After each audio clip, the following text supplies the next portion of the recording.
Bon, il y a le président Macron qui a fait une interview en disant n'importe quoi. Je ne vais pas revenir sur sa condescendance et sa réponse faite sur X. Très probablement faite par ChatGPT d'ailleurs. Donc dans cette interview de brut, il dit d'abord qu'il faut faire une étude scientifique et ensuite il dit que les jeux vidéo c'est violent et qu'il faut les interdire aux jeunes. Que c'est à cause de ça qu'il y a de la violence de la part des jeunes. C'est un gros résumé, mais tu mets pas la vidéo comme d'habitude? Non, c'est un format court, si quelqu'un veut la voir, elle se trouve facilement sur le net. Bon, déjà faire une étude scientifique!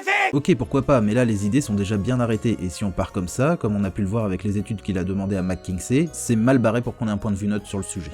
McKinsey, c'est un cabinet de conseil, ça n'a rien de scientifique. Oui, mais c'est comme ça qu'il a géré la pandémie et plein d'autres choses, alors je m'attends pas à voir autre chose. Mais surtout, c'est qu'il y a déjà eu des dizaines d'études scientifiques sur le sujet, au point qu'il y a même une méta-analyse. Une méta-analyse, c'est une analyse de différentes études sur un même sujet, ce qui permet de regrouper toutes les données et avoir un avis éclairé tout en évitant une possibilité de biais ou d'oubli qu'une seule étude pourrait avoir. Et c'est justement grâce aux méta-analyses qu'on peut avoir un consensus scientifique. Un consensus, c'est quand il n'y a pas de cunilingus. Si t'as compris la blague, aime cette vidéo. Oui, il faut toujours se méfier d'une étude seule. Oui, comme l'étude sur la bière financée par Heineken, ou celle sur le sucre financée par Coca-Cola, ou encore celle sur les partenaires sexuels financés par l'église. Les trois ont été très vite démontés par les scientifiques, mais beaucoup de médias en ont quand même parlé. Et le consensus scientifique dit qu'il n'y a pas de rapport entre les jeux vidéo violents et une hausse de l'agressivité ou une diminution de l'empathie chez les adolescents. Même en 2024 est sortie une étude cherchant un lien entre la sortie des jeux vidéo violents et une hausse de la violence. L'étude révèle, surprise, que justement...